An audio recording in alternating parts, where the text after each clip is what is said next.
Online classes में आप सभी का स्वागत है। आज हम कक्षा चतुर्थी के पाठ 2 बुद्धिमान खरगोश को पढ़ेंगे। बुद्धिमान खरगोश पाठ 2 जो है वो हिंदी के कहानी विधा में लिखा गया है। किसी वन में बासुरुग नाम का एक सिंह रहता था। कोई एक जंगल था जिसमें बासुरुग नाम का एक शेर रहता था। वह प्रतिदिन अनेक वन्य जीवों को मारा करता था। वह प्रतिदिन, अब शेर का काम होता है शिकार करना, और वह प्रतिदिन कई जीवों को मारा करता था। वन के सभी जीव जंतु उससे परेशान थे। अब प्रतिदिन वह शिकार करता था, कई जीवों को मारता था, तो सबके मन में डर था और सभी जीव जंतु उससे परेशान थे। एक दिन जंगल के सभी जीव मिलकर उसके पास पहुँचे। सभी जीवों ने एक मीटिंग की, बैठक की, उसके बाद एक कुछ बात तय की और मिलकर सब उसके पास पहुँचे। आप फोटो में देख रहे हो, हाथी, बंदर, खरगोश, सियार सभी इकट्ठे होकर बैठे हुए हैं और किसी विषय पर चर्चा कर रहे हैं। और चर्चा करके कोई बात तय करके वो जंगल के राजा के पास पहुँचते हैं। कहते हैं, वनराज, प्रतिदिन अनेक प्राणियों को मारने से क्या लाभ? आप हमेशा कई जानवरों को मारते हो, इससे क्या लाभ है? आपका आहार यानी आपका भोजन तो एक जीव से पूर्ण हो जाता है, यानी आपकी जो पेट की भूख है वो एक जीव को खाने से पूर्ण हो जाती है। अतः प्रतिदिन एक पशु आपके पास आ जाया करेगा। हमने तय किया कि आपको कहीं जाने की जरूरत नहीं है, आपकी गुफा के अंदर प्रतिदिन एक पशु आ जाया करेगा। इस प्रकार बिना परिश्रम के आपका जीवन निर्वाह होता रहेगा। इस प्रकार आपको मेहनत करने की आवश्यकता नहीं है। बिना मेहनत के, बिना परिश्रम के आपका पेट है, पेट की भूख है, वो शांत हो जाया करेगी। हम लोगों का सामूहिक विनाश भी नहीं होगा, और हम लोगों का जो आप विनाश सामूहिक कर रहे हो, कभी 4 जीव, कभी 5, कभी 7, वो भी विनाश नहीं होगा, क्योंकि प्रजा पर कृपा रखने वाला राजा निरंतर वृद्धि को प्राप्त करता है। सिंह उनकी बात मान गया। तब से वन्य प्राणी निर्भय होकर रहने लगे। अब उनको कोई डर नहीं था, आराम से वह जीवन जीने लगे। इसी क्रम में कुछ दिनों के बाद एक खरगोश की बारी आई और ऐसे क्रम चलता रहा, और एक दिन खरगोश की बारी आई। खरगोश सिंह की गुफा की ओर चल पड़ा। अब क्या होता है, मृत्यु के भय से उसके पैर नहीं उठ रहे थे।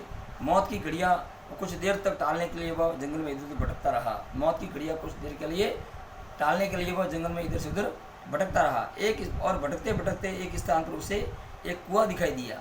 उसे देखकर उसके मन में एक विचार आया कि क्यों न बासुरुग को उसके वन में दूसरे सिंह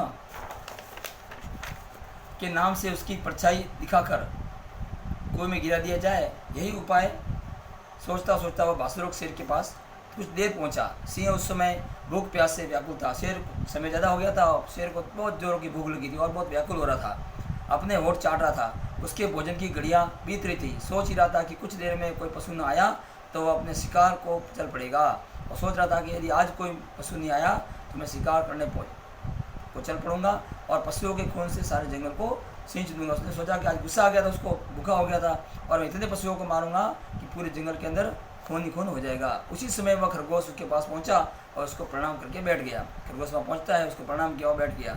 खरगोश को देखकर सिंह ने क्रोध से लाल लाल आँखें उसके गरज कर कहा।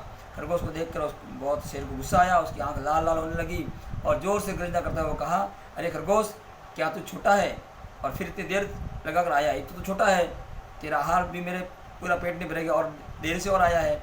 आज तुझे मारकर कल से मैं जंगल के सारे पशुओं को जान ले लूँगा। आज तुझे मैं मार लेता हूँ, मेरी भूख मिटा देता हूँ, और कल से मैं सारे जंगल के पशुओं को मार दूंगा, उसकी जान ले लूँगा, उनके वंश का नाश कर दूंगा। खरगोश ने विनयपूर्वक सिर झुकाकर उत्तर दिया। खरगोश ने आदरपूर्वक सिर झुकाया और उत्तर दिया, क्षमा करें स्वामी, माफ़ करें स्वामी, आप व्यर्थ क्रोध कर रहे हैं, आप व्यर्थ में गुस्सा क्यों कर रहे हैं? इसमें न मेरा अपराध है न अन्य पशुओं का, न तो इसमें मेरा अपराध है और जंगल के अन्य पशुओं का कोई अपराध है। कुछ फैसला करने से पहले मेरे देरी से आने का कारण तो सुन लीजिए। उसने कहा कि शेर, अब राजा हो, कुछ फैसला करने से पहले मेरे जो देरी से आया उसका कारण क्या था वो तो सुन लीजिए। शेर गुर्राया, शेर जोरदार गुर्राया, बोला, जो बोलना है जल्दी बोलो, मैं बहुत भूखा हूँ। कहा, कहीं तेरे कुछ कहने से पहले मैं तुझे चबा न जाऊँ। शेर ने कहा, जल्दी बोलो, मुझे बहुत भूख लगी है। स्वामी, यह बात है कि सभी पशुओं ने आज सभा करके यह सोच कर कि मैं बहुत छोटा हूँ, मुझे अन्य 4 खरगोशों का आपके पास भोजन के लिए भेजा था। सभी जीव जंतु ने सोचा था कि मैं छोटा हूँ, इसलिए 4 खरगोशों का आपके भोजन के लिए भेजा था। हम 5 आपके पास आ रहे थे कि मार्ग में दूसरा सिंह अपनी गुफा से निकल कर आया। हम मार्ग में आ रहे थे, दूसरा शेर गुफा से निकल कर आया और बोला, अरे किधर जा रहे हो तुम सब? अपने देवता को याद कर लो, मैं तुम्हें खाने लाया हूँ। दूसरा शेर आता है गुफा में से और बोला, तुम कहाँ जा रहे हो? और तुम भगवान को याद कर लो, आज मैं तुम्हें सबको मार के खा जाऊंगा।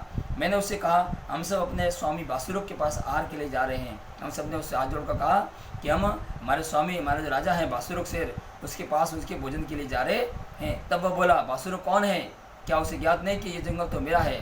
तब वो शेर बोलता है, महाराज बासुरुक कौन है? ये जंगल तो मेरा है और मैं इसका राजा हूँ, मैं ही तुम्हारा राजा हूँ, तुम्हें जो बात कहनी है मुझसे कहो।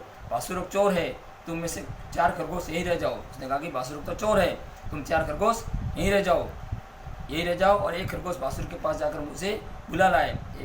4 खरगोश यहाँ रह जाओ और एक खरगोश बासुर के पास पहुँचो और उसकी बुला कर यहाँ लाओ, मैं स्वयं निपटूंगा। हम में से जो बलशाली होगा वही इस जंगल का राजा होगा। उसने कहा महाराज, उसने ऐसा कहा कि एक खरगोश वहाँ जाइए और उसको बता दीजिए कि हम में से जो युद्ध होगा और जो जीतेगा वो इसका राजा होगा। अब ये पढ़ने के उपरांत हम इस पाठ के कुछ कठिन शब्द है उनको समझेंगे। सिंह करता शेर, प्रतिदिन रोजाना, वन्य जीव जंगली जानवर, आहार यानी भोजन, प्राणी यानी जीव, पूर्ण यानी पूरा, निवेदन यानी प्रार्थना, परिश्रम यानी मेहनत, निर्वाह यानी गुजारा,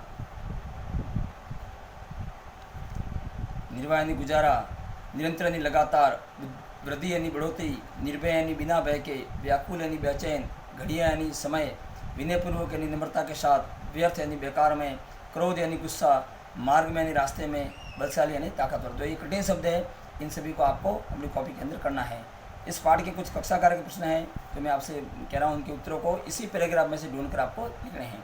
प्रश्न पहला है, वन में रहने वाले सिंह का क्या नाम था?